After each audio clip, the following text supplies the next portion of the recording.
வீடு கட்டி குடியிருந்து வரும் நிலையில் இன்றைக்கு அது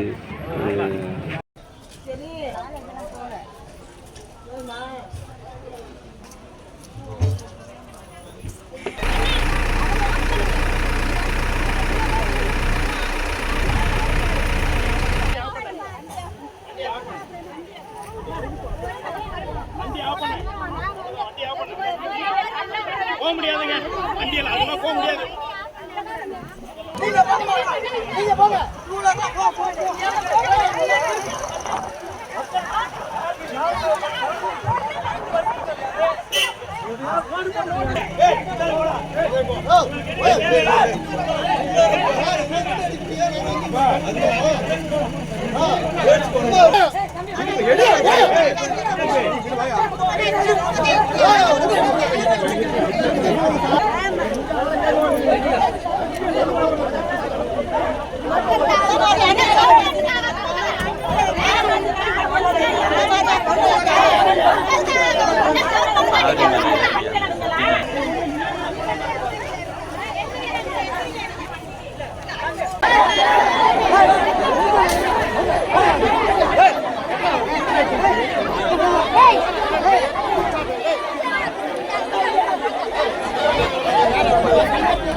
ஒரு கேஸ் வருது. கோர்ட் என்ன சொல்றோம் அகற்றோம், கோர்ட்ல சொல்றோம். கோர்ட்டு பதிவு பண்ணிட்டு ஆக்கிரமிப்பு தான் உத்தரவு போடுது. கலெக்டர் நம்பர் 1னால கலெக்டர் நேரடியாக வரமாட்டார். ஓகேங்களா? திருப்பி நோட்டீஸ் கொடுக்குறாரு. 2017 ஃபார்ம் 2017 நோட்டீஸ் கொடுக்குறாரு. குறிப்பிட்ட பீப்புள் வந்து 27-30 பேர் கோர்ட்டுக்கு போகிறாங்க. கோர்ட்டு ஒரே ஒரு வார்த்தை சொல்லியிருக்கு, அளந்தது அவங்களுக்கு தெரியாதுங்கிறாங்க, நீங்கள் அவங்க சொல்லிட்டு அளங்க அப்படின்னு சொல்லி அந்த சொல்லிட்டு அளந்து 24 ஒன்றுலேயே நான் நோட்டீஸ் கொடுத்து 23 அளந்தாச்சு. நான் தான் யாருக்கு தெரியும்? நீங்க பாக்கெட்ல வச்சிருக்கீங்க, யாருக்கு சார் தெரியும்? கொடுத்தா சட்டமன்ற உறுப்பினர் எல்லாம் ஒரு பேசிக்கிட்டு இருக்க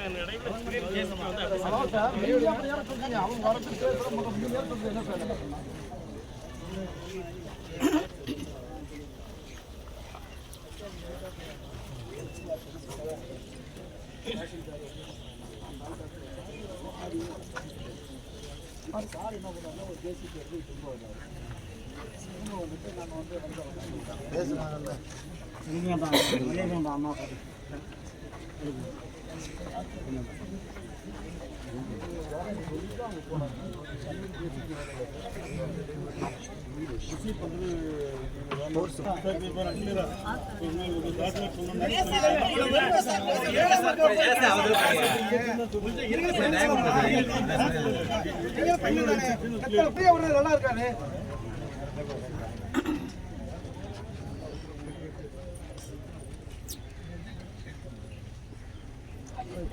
பேச்சுவார்த்தைக்கு நாங்கள்லாம் ஒத்துக்கிட்டு நீங்கள் வந்து திரும்ப வந்து ஒரு டைம் ரெவன்யூ ட்ரை பண்ணுறதா சார் இல்லை வருவாய்த்துறையை பொறுத்த வரைக்கும் பேச்சுவார்த்தைக்கு ஒத்துக்கிட்டு நாங்கள் வந்து பேசி வைக்கிறது தயார்னு சொல்லிட்டோம். தயார்னு சொன்னதுக்கு பிறகு நீங்கள் வந்து பிரச்சனையை மாற்றி விடுறது நல்லதா? நாங்க பேசுறதுக்கு தயார்னு சொல்லிட்டோம். அந்த ஜனங்க பூரா பேசுறதுக்கு பொதுமக்கள் நடுத்தரவுல என்ன நியாயம்? ஒரு நியாயம் இல்லை. சாதாரண குடிமக்கள் சாதாரண குடிமக்கள் எல்லாம் அன்றாட கூலி வேலை பார்த்து வாழக்கூடிய மக்கள்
ஆமா கவர்மெண்ட் ஆபீஸ் ஐடி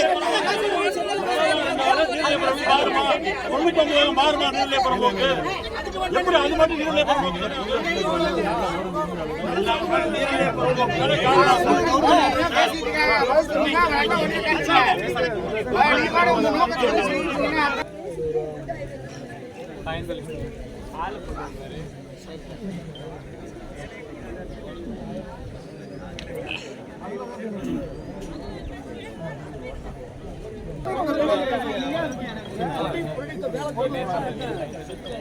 நம்மளும் தோழர்களை வர சொல்லுவோம், வேற வழி இல்லை.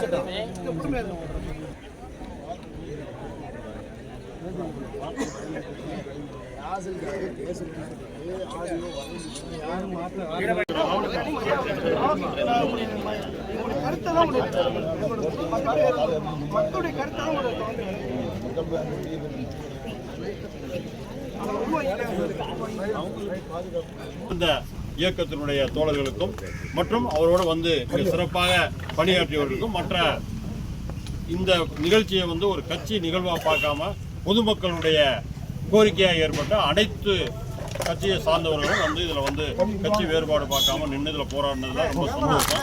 அதில் வந்து நம்ம சட்டமன்ற உறுப்பினர் அவர்கள் வந்து விசுவாசப்படுறோம், அவருக்கு நன்றி விசுவாசமாக இருப்போம், அவருக்கு மிக நன்றியை தெரிவிச்சுக்கிறோம்.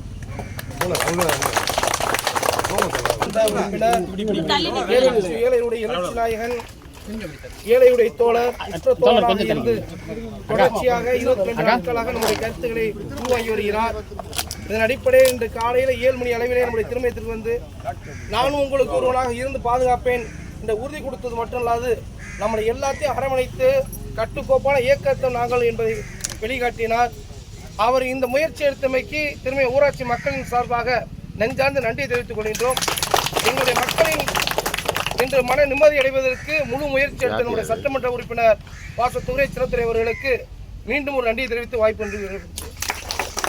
மாற்றுக் கட்சி நண்பர்களுக்கும் அனைவருக்கும் மார்க்சிஸ்ட் கம்யூனிஸ்ட் கட்சியின் சார்பில் நன்றியை தெரிவித்துக் கொள்கிறோம். ஒரு அரசு இயந்திரத்தை எடுத்து ஒரு மிகப்பெரிய போராட்டம், அந்த போராட்டத்தில் நம்ம வெற்றி கிடைஞ்சிருக்கோம். அதுக்கு 3 மாதம் 90 நாள் டைம் கொடுத்துருக்காங்க. அதுக்குள்ளே நம்ம வேறு என்ன இதை பண்ண முடியும்? அதிகாரிகள் மாவட்ட ஆட்சித்தலைவர் உட்பட சந்தித்து நம்ம பேசுவதற்கான முயற்சி என்பதை பண்ணுவோங்கிறது தான். அதனால் தோழர்கள் யாரும் கவலைப்பட வேணாம், கலங்க வேணாம். உங்கள் பின்னாடி செங்கொடி இருக்குது. செங்கொடி யாரையும் கைவிட்டதில்லை. செங்கொடி எப்போதும் வெற்றியை தான் செய்யும்.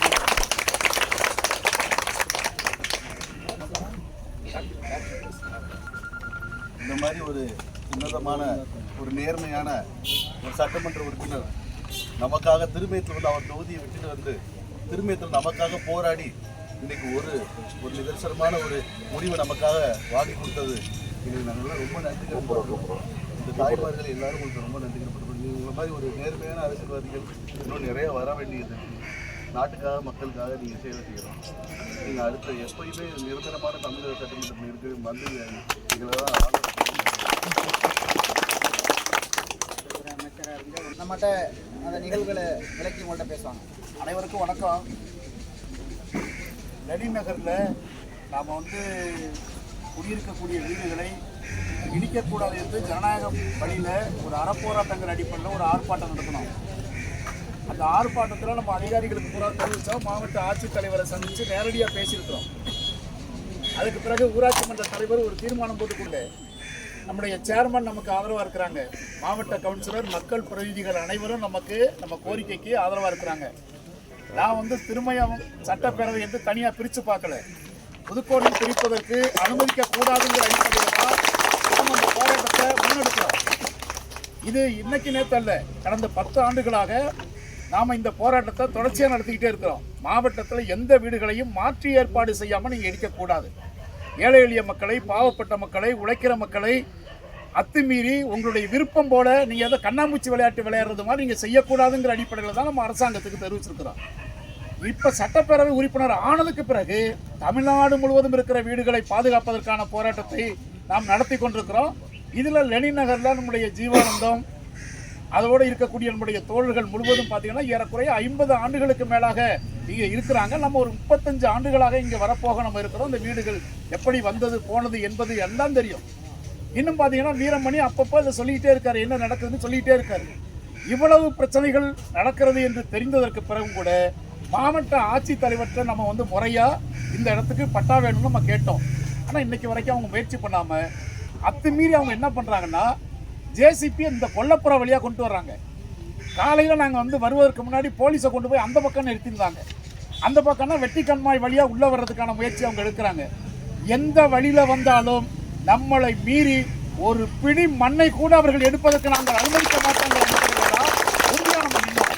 நம்முடைய தோழர்கள், அனைத்து கட்சியினுடைய தலைவர்கள், நம்முடைய மக்கள் பிரதிநிதிகள் எல்லாரும் போய் ஜேசிபி கிட்ட நின்னதுக்கு பிறகு அரசாங்கம் தான் திரும்பி போயிருக்குதே தவிர நாம் கோரிக்கையில் திரும்பியே போகவில்லை என்பதை நாம் தெரிவிக்கிறோம். ஏன் அரசாங்கம் திரும்பி போகணும்? நீர்நிலைகளை அவங்க பாதுகாக்கவே இல்லை. நீர்நிலை பாதுகாக்கிறதுக்கான எந்த உத்தரவாதமான நடவடிக்கையும் இவங்க எடுக்கலை. 14 ஏக்கரில் இப்போவும் நம்ம 2 ஏக்கர் இடத்துல தான் குடியிருப்பு இருக்கு. மீதம் 12 ஏக்கர் நிலத்துல நீர்பிடிப்பு ஏரியாவை அவங்க உருவாக்க முடியும். ஆனால் அதற்கான எந்த முயற்சியும் அவங்க எடுக்கலை. ஆனால் ஏழைகளுடைய வீடுகளை இடிப்பதற்கு ஆர்வம் காட்டுகிற அதிகாரிகள் மீது நடவடிக்கை எடுப்பதற்கு மாறாக பார்வையாளராக ஒரு அரசாங்கம் இருக்கக்கூடாது என்பதற்காகத்தான் அரசை நிர்பந்திக்கிற போராட்டத்தை நாங்கள் நடத்துகிறோம். ஏதோ கூட்டணி கட்சியில் இருந்து கொண்டு அரசை விமர்சிப்பதாக பலர் இங்கே கிளப்பி விடுறாங்க. அது உண்மை இல்லை. இது அரசுக்கு எதிரான போராட்டம் இல்லை, அரசுக்கு ஆதரவான போராட்டமும் இல்லை. பாமர மக்களை பாதுகாப்பதற்கான போராட்டம் என்கிற உணர்வோடு நாங்கள் நிற்கிறோமே தவிர இங்கே யாரும் அரசியல் செய்யக்கூடாது, அதுக்கு ஆதரவான நடவடிக்கை எடுப்பார் என்கிற நம்பிக்கையோடு நாங்கள் இருந்தோம். அதே மாதிரி இன்னைக்கு ஒரு மாற்று இடத்துக்கு அனுமதி வழங்கியிருக்கிறாங்க. 3 மாச காலம் அவகாசம் கொடுத்துருக்குறாங்க. அவகாசம் கொடுத்தது மட்டும் இல்லாமல் அந்த இடம் பட்டா வழங்கி வீடு கட்டி கொடுக்கிற வரை இந்த இடத்தில் குடியிருப்பதற்கு அனுமதி வழங்கியிருக்கிறார்கள் என்பதை நாம் தெரிவித்துக் கொண்டு எல்லோரும் அமைதியான முறையில் ஒரு கட்டுப்பாட்டோடு ஜனநாயக முறையிலே அமைதியான வழியிலே அறவழியிலே போராட்டம் நடத்துவதற்கு ஒத்துழைப்பு கொடுத்திருக்கிற நெல்லை நகர் மக்களுடைய கோரிக்கை வெற்றி பெறுவதற்கு எல்லோருடைய ஒற்றுமைதான் காரணம்.